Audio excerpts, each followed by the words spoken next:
साधु ने सोचा, उसने जंगल के सभी जानवरों को इकट्ठा किया और उनको बढ़ाना शुरू किया। शिकारी आएगा, जाल बिछाएगा, दाना डालेगा, पर हम नहीं फंसेंगे। अब ऐसी के रख लिया। अब 10-15 दिन बाद शिकारी आया, जाल लेकर, दाना लेकर। पूरे जंगल के जानवर बोल रहे हैं, शिकारी आएगा, जाल बिछाएगा, दाना डालेगा, हम नहीं फंसेंगे। शिकारी सोच रहे हैं, तो साधु ने, संत ने बड़ा गड़बड़ कर दिया। सब लोगों को पता चल गया, अब तो कोई नहीं आएगा, अब कोई नहीं आएगा। पर उस दिन तो दाना भी लेकर आया था, जाल भी लेकर आया था, नाराज तो था, पर फिर भी उसने कहा अब क्या उठाकर ले जाना है। उसने जाल फेंक दिया, दाना भी डाल दिया। बस धीरे धीरे करके सब पक्षी आए, वो तो अब बोलते आ रहे हैं, शिकारी आएगा, जाल बिछाएगा, दाना डालेगा, हम नहीं फंसेंगे। पर वो सारे जाल पर आके दाना चुगने लगे। वो फिर पकड़ा, उसने कहा तो बेवकूफ है, ये बोल रहे हैं पर समझते नहीं।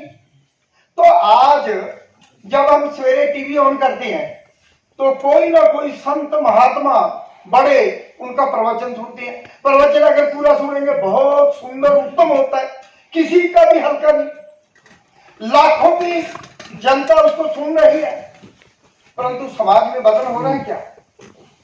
समाज दिन प्रतिदिन पतन की ओर जा रहा है। मेरा निवेदन है, ये हम सब लोगों को अपने से, आज से अपने से शुरू करना पड़ेगा। तो उस दिशा में आने वाला भारत एक ऐसा हो, ये भारत अपने आप नहीं मरने वाला। इसके लिए हमें त्याग करना पड़ेगा, बलिदान करने पड़ेगा, अपने कुछ सुख सुविधाओं को छोड़ना पड़ेगा। अगर उस प्रकार का निर्णय, बलिदान हम अपनी आने वाली संतान के लिए लेकर इस प्रकार का अपने जीवन में उतारेंगे तो निश्चित रूप में मैं दावे से कह सकता हूं, भारत की संस्कृति आज दुनिया में, दुनिया को मिलाने वाला, दुनिया को जोड़कर रखने वाला, ठीक दिशा में चलाने वाला अगर कोई विचार है तो ये भारतीय विचार है, हिंदू विचार है, जो जियो और जीने दो की प्रेरणा देता है। तो इस विचार के साथ भगवान ने हमारा जन्म इस भारतवर्ष में किया। गुरुओं के इतिहास को देश के हर स्कूलों में पढ़ाया जाना चाहिए। गुरुओं के बारे में वास्तविक जानकारी होनी चाहिए, वो क्या थी। तो इस प्रकार की सोच गुरुओं के बारे में होगी। गुरु श्रीमती जी, मैं चाहता हूं भारत का 140 करोड़ जो जनता है, समाज है, वो गुरुओं का ऋणी है। वो गुरुओं का गुणगान, उनके बलिदान को भूल नहीं सकता।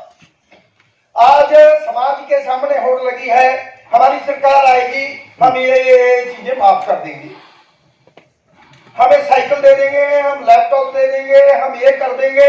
ये सब कहां से दे देंगे? अब इसके लिए ये अभी इससे पत्रकार जगत का काम प्रारंभ होता है। समाज को अवेयर करना, समाज को जागरूक करना, समाज को इतना सचेत करना कि इन प्रलोभनों में समाज नहीं आना चाहिए। इतने लेख, इतने प्रकार के वो लिखने चाहिए, बताना चाहिए, समाज को जागरूक करना चाहिए। कहां से आएगा? कल ये लूटेंगे, कल ये इस प्रकार का करेंगे। तो मेरा निवेदन है कि पत्रकार बंधु, आज अगर हम इस 75 साल पूरे होने के बाद इस देश को, जो प्राचीन काल में भारत एक प्राचीन राष्ट्र है, यह विश्व गुरु रहा है, बीच का 1200 वर्ष का कालखंड, गुलामी का कालखंड, इस प्रकार का समय आया, पर वो समय भी ऐसा था जो हम पूरे देश में कभी कोई भी आया, सिकंदर पूरी दुनिया को जीतने का सपना लेकर आया, उसकी कमर भारत में आकर टूटी। उसके लिए हमारे राजनीतिक लोगों का मानसिकता तैयार करना, उनका मन विचार के लिए तैयार करना, वो देशभक्त हो, अच्छी बात कोई भी कर रहा है उसका समर्थन करना चाहिए। गलत बात कोई भी कर रहा हो, वो अपना भी हो सकता है, तो उसका विरोध करना चाहिए। इस प्रकार का भाव, ये जो जागरण है इस भाव का, ये आज इस कार्यक्रम को जो ऑर्गेनाइज कर रहे हैं पत्रकार बंधु, ये देखो, लोकतंत्र में सरकार चलाने के 3 हमारे कॉन्स्टिट्यूशन के मुताबिक है, विधान पालिका, कार्यपालिका और न्यायपालिका। पर चौथा स्तंभ, इन तीनों को नियंत्रण करने के लिए और समाज का जागरण करने के लिए, समाज को दिशा देने के लिए, समाज को आगे बढ़ाने के लिए, समाज को सुचेत करने के लिए, और जो वर्तमान सरकार है उसको भी अलार्म करने के लिए ये चौथा स्तंभ है जो बहुत महत्वपूर्ण है आज के समय में, वो है पत्रकारिता, प्रिंट मीडिया, इलेक्ट्रॉनिक मीडिया।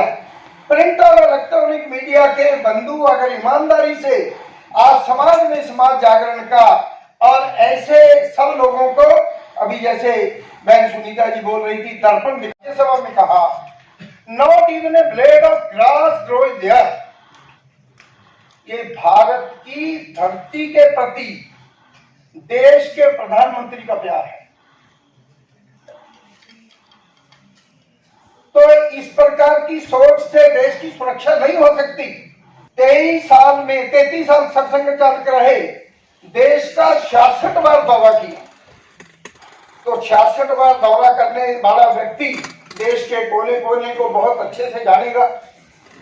तो उन्होंने अपने भ्रमण के आधार पर अपने सारे देश की स्थिति को देखते हुए देश की सरकार को कहा कि चीन से हमें खतरा हो सकता है। तो उस समय लोगों ने कहा, उस समय के जो राजनीतिक लोग थे कि यह गोलवलकर का दिमाग खराब हो गया, इसको समझ नहीं, पूरे चीन से हमारे इतने मित्रता के संबंध है और ये ऐसी बात बोल रहे। परंतु कुछ ही समय बाद चीन ने भारत की पीठ में सुरा घोंपा और 1962 में हमला किया। भारत उस समय लड़ाई के लिए तैयार नहीं था। बाद में देखिए, लड़ाई तो लड़ी गई, जीत हार ये अलग बात है, परंतु दूसरी क्या किया जाएगा। तो इन्होंने आजादी से पूर्व का इतिहास बोला। मेरे को लगा 75 साल तो बाद में हुए, जो आज तक हुए, 1947 के बाद 75 हुए, तो मैं उसके बाद के हिस्से को टच करूंगा। तो देखिए, आजादी का जो है 75-74 वर्ष पूरे हो गए, 75वां वर्ष प्रारंभ हुआ। इसको अगर हम 3 हिस्सों में बांटे, 75 वर्ष 25 लगभग 1947 से लेकर 1975 तक, फिर 75 से 2000 तक, फिर 2000 से 2021 जो चल रहा है। तो जो पहले 25 वर्ष हुए 1975 तक, तो उस समय का अगर हम ध्यान करेंगे, देश की आजादी के तुरंत बाद लगभग कुछ ही महीने में, अक्टूबर 1947 में हमारे देश की जो रियासतें थी वो सरदार पटेल के कहने पर बहुत सारी शामिल हो गई थी। 2-3 रियासतें बची थी, उसमें से एक जम्मू कश्मीर था जिसने विलय नहीं किया था। वहां के राजा महाराजा हरि सिंह। तो पाकिस्तान ने तुरंत जो इंडिपेंडेंट था, भारत का हिस्सा नहीं था, उसने भारत में विलय नहीं किया। तो उन्होंने क्या किया, तो पाकिस्तान ने 2 महीने, आजादी के 2 महीने बाद ही उस पर हमला किया। उसकी फौजें आगे बढ़ने लगी। तो महाराजा हरि सिंह ने तुरंत भारत सरकार से संपर्क किया, सरदार पटेल से संपर्क किया, तो उनको सहायता के लिए कहा। तो उस समय सरदार पटेल ने कहा उनको कि अगर हम सहायता तभी कर सकते हैं जब आप अपना विलय पत्र साइन कर देंगे। तो महाराजा हरि सिंह ने विलय पत्र साइन किया। भारत की फौजों ने इंटरवीन किया, पाकिस्तान की फौजों को जम्मू कश्मीर से खदेड़ना प्रारंभ किया। परंतु दुर्भाग्य से उस समय हमारे राजनेताओं से गलती हुई कि जब जो आज जिसको हम POK बोलते हैं, पाक ऑक्युपाइड कश्मीर, जो आज हमारा सरदर्द बना हुआ है, रोज समस्या हमें दिखती है, वो उस समय की समस्या है। उस समय अगर कुछ समय हमारी भारतीय सेनाओं को देता, हमारी सरकार देती, तो पाकिस्तान की फौज को खदेड़ कर बाहर कर देते। परंतु उस समय सीज फायर किया गया, उस स्थिति को मेंटेन किया गया। वो आज PO के रूप में हमारा सिरदर्द बन के खड़ा हुआ है। ये हमारी पहली गलती आजादी के बाद हुई।